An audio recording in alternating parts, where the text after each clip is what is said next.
À la 12e place de votre classement, on retrouve la maison Labourdine. En plein cœur du Pays Basque, à 15 km seulement de Saint-Jean-de-Luz, c'est dans cette grande ferme typique que Brigitte et Marc ont décidé de se poser après de nombreux déménagements. Ma famille est installée ici déjà depuis plus de 40 ans, presque 50. Et moi j'ai passé toute mon enfance ici et j'avais envie de revenir. Avec ses 4 filles, le couple avait besoin de beaucoup d'espace. Et c'est cette immense bâtisse qui a eu leur préférence. J'étais à l'entrée du jardin, là, et je regardais, j'ai dit c'est une folie, on la prend. Elle respirait la vie de ce pays. On l'a senti tout de suite tous les deux, sans se concerter. C'est ça qui nous a fait l'acheter immédiatement. Si la maison respire la vie du pays, c'est qu'elle a déjà 500 ans et regroupe toutes les spécificités des fermes labourdines. C'est des maisons qui n'ont pas de fondation, dont les murs sont construits en pierre. Comme vous pouvez le voir là, vous avez les piliers de pierre et tous ces colombages avec ces couleurs rouge sang de bœuf. C'est précieux ça, c'est des maisons qui ont une âme, qui ont une vie, qui reflètent des générations de gens qui ont trimé dans ces fermes. Quand on découvre cette maison aujourd'hui, confortable et accueillante, difficile d'imaginer qu'au moment de son acquisition, c'était presque une ruine.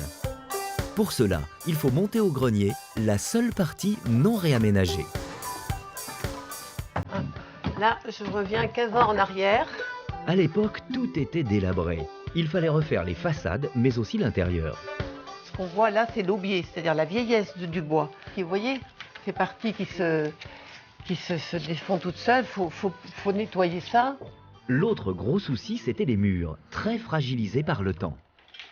Ah, tout tombe et vous avez ça dans toute la maison. Donc, c'était un gros chantier, mais on s'est bien amusé. C'était pharaonique, ça a duré 10 ans, et 10 ans d'efforts.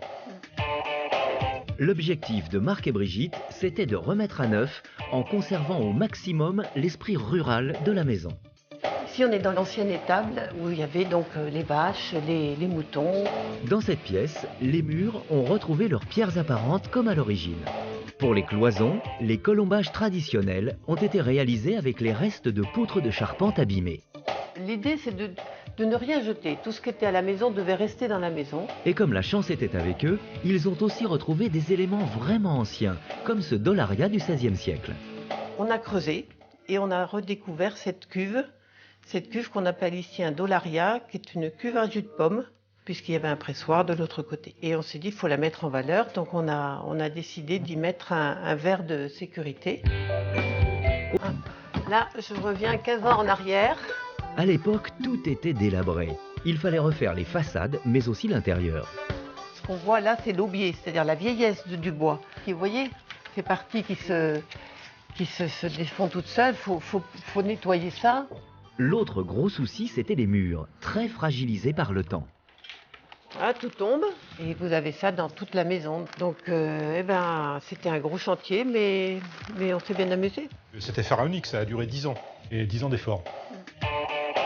L'objectif de Marc et Brigitte, c'était de remettre à neuf en conservant au maximum l'esprit rural de la maison. Ici, on est dans l'ancienne étable où il y avait donc les vaches, les moutons. Dans cette pièce, les murs ont retrouvé leurs pierres apparentes comme à l'origine. Pour les cloisons, les colombages traditionnels ont été réalisés avec les restes de poutres de charpente abîmées. L'idée, c'est de ne rien jeter. Tout ce qui était à la maison devait rester dans la maison. Et comme la chance était avec eux, ils ont aussi retrouvé des éléments vraiment anciens, comme ce dollaria du XVIe siècle. On a creusé et on a redécouvert